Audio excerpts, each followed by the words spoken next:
The year is 1992, a year that would be etched into the annals of American crime history. A chill wind sweeps across the American Midwest, carrying with it an unsettling sense of foreboding. But a different kind of chill grips the hearts of those who travel Interstate 70, a major artery that cuts through the heartland of America. This ribbon of asphalt, a symbol of freedom and connection, becomes a corridor of fear as a shadow falls across it. The open road, once a promise of adventure and opportunity, now harbors a lurking menace. The I-70 killer is on the move, a faceless predator striking without warning, leaving communities in a state of perpetual dread. His hunting ground, small businesses along the highway, seemingly random and unconnected. These places, once bustling with life and commerce, now stand as silent witnesses to his reign of terror. His victims, seemingly ordinary people, their lives cut tragically short, each one a thread in the fabric of their community now torn apart by senseless violence. The weapon, a small caliber gun, leaving behind whispers of violence and a deafening silence of answers. Each shot fired echoes through the hearts of those left behind, a grim reminder of the fragility of life. From April to May, a wave of terror washes over the region. The calendar pages turn, but the fear remains, growing with each passing day. Each crime scene echoes the last, a gruesome tableau of shattered glass, spilled blood, and the lingering scent of gunpowder. The meticulous work of law enforcement piecing together fragments of horror offers little solace to a community in mourning. The killer comes and goes like a phantom, leaving behind an icy knot of fear that tightens with each passing day.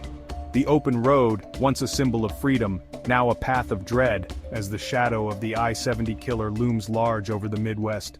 The victims of the I-70 killer were more than just names on a police report. They were sons and daughters, mothers and fathers, friends and neighbors. Each life taken left behind a gaping hole in the lives of those who loved them. There was Sarah, a young woman with a bright smile and a contagious laugh, working at a clothing boutique, excited about the future. Michael, the hard-working owner of a music store, passionate about sharing his love for music with others. And there was Mary, a kind soul who brightened the days of everyone who walked into the convenience store where she worked. Their stories, though tragically cut short, deserve to be remembered. Their lives, filled with hopes, dreams, and aspirations, were stolen by a predator lurking in the shadows. The I-70 killer's modus operandi was chilling in its simplicity and consistency. He was a ghost on the highways, a shadow that moved with a purpose only he understood. He would typically enter a business during daylight hours, posing as a customer. His demeanor was unassuming, blending seamlessly into the everyday hustle and bustle of small-town life. He would often wear a baseball cap, pulled low over his face as if to hide in plain sight. This simple disguise allowed him to mask his identity, making it difficult for witnesses to provide accurate descriptions. His weapon of choice was a .22 caliber gun, a small but deadly instrument that he used with ruthless efficiency. The choice of weapon was deliberate, ensuring minimal noise and maximum lethality. He would often shoot his victims at close range, leaving no room for struggle or escape. The precision of his attack suggested a cold, calculated mind, one that took no pleasure in the act but saw it as a means to an end. He would then disappear as quickly as he arrived, leaving behind a trail of terror and despair.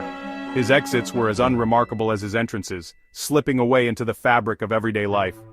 His apparent calmness, his cold-blooded efficiency, and his ability to vanish without a trace painted a picture of a predator both meticulous and merciless.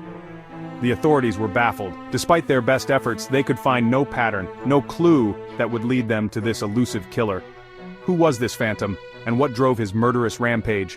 The questions haunted the investigators, the towns, and the families of the victims. Each new crime scene was a grim reminder of their failure to stop him, and the fear that he could strike again at any moment loomed large over the community. Theories abound about the I-70 killer's identity. This elusive figure has baffled law enforcement for years, leaving a trail of fear and speculation in his wake. Some speculate he was a drifter, passing through the heartland, leaving a trail of bloodshed in his wake. The highways, with their endless stretches of asphalt and anonymity, provided the perfect cover for his heinous acts. Others believe he had a more intimate connection to the area, perhaps a disgruntled employee or a rejected lover seeking revenge. These theories suggest a man driven by personal vendettas, his rage manifesting in the most violent of ways. Some whisper about a possible link to other unsolved murders in other states, their timelines eerily aligning with the I-70 killings. Could there be a larger, more sinister pattern at play, connecting these seemingly isolated incidents? Could this be the work of a serial killer on a macabre road trip, preying on innocent lives across state lines? The idea of a nomadic predator, moving from state to state, adds another layer of terror to an already chilling case. The lack of concrete evidence, the killer's ability to blend in and disappear, and the randomness of his victims have left investigators with more questions than answers.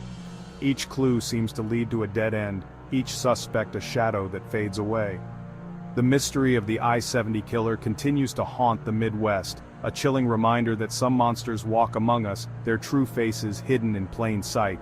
As the years pass, the whispers grow louder, the fear more palpable, and the hope for resolution more distant. The I-70 killer remains an enigma, a ghostly figure whose legacy of terror endures. Section 5. Headlines and Dead Ends. The I-70 killing sent shockwaves through the media, dominating headlines and airwaves. Newspapers splashed the killer's chilling sketch across their front pages, while television crews swarmed the crime scenes, broadcasting images of yellow police tape and grieving families. The public was captivated and terrified. Tips poured into police departments, but most led to dead ends. The killer seemed to have vanished into thin air, leaving behind a trail of fear and speculation. The media frenzy eventually subsided, but the mystery remained. Years later, the case resurfaced on true crime podcasts and television shows, breathing new life into the investigation. Yet the I-70 killer's identity remains a mystery, a chilling reminder of the cases that continue to haunt law enforcement and the public alike. Section 6. Scars on the Heartland. The I-70 killings left an indelible scar on the Midwest.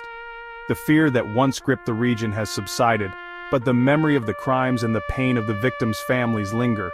The families of those lost grapple with the agonizing reality that their loved one's killer may never be brought to justice. The what-ifs and the unanswered questions continue to haunt them, a constant reminder of the brutality of their loss.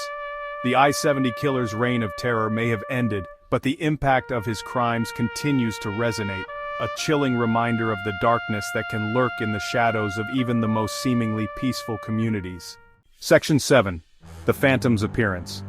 Witnesses describe the I-70 killer as a young white male, slight in build with dark hair.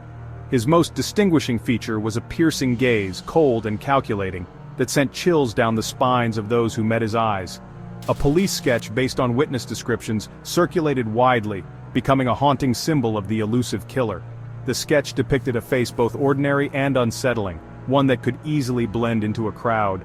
The sketch, along with the descriptions of his calm demeanor and methodical approach, painted a picture of a predator who was as cunning as he was cruel. The image continues to fuel speculation and hope that one day, the face in the sketch will be given a name, and the I-70 killer will finally be brought to justice. Section 8. A cold case still burns. Decades have passed since the I-70 killer's reign of terror, but the case remains unsolved. The passage of time has not diminished the desire for answers or the hope for justice. The case remains open, a constant reminder of the victims and the families who still grieve their loss.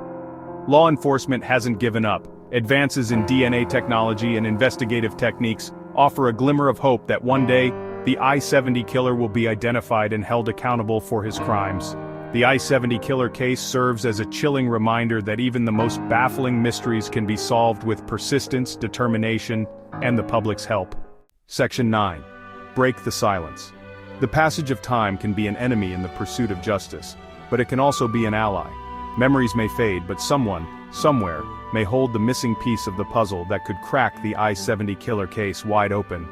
Perhaps you remember seeing something unusual during that fateful spring of 1992.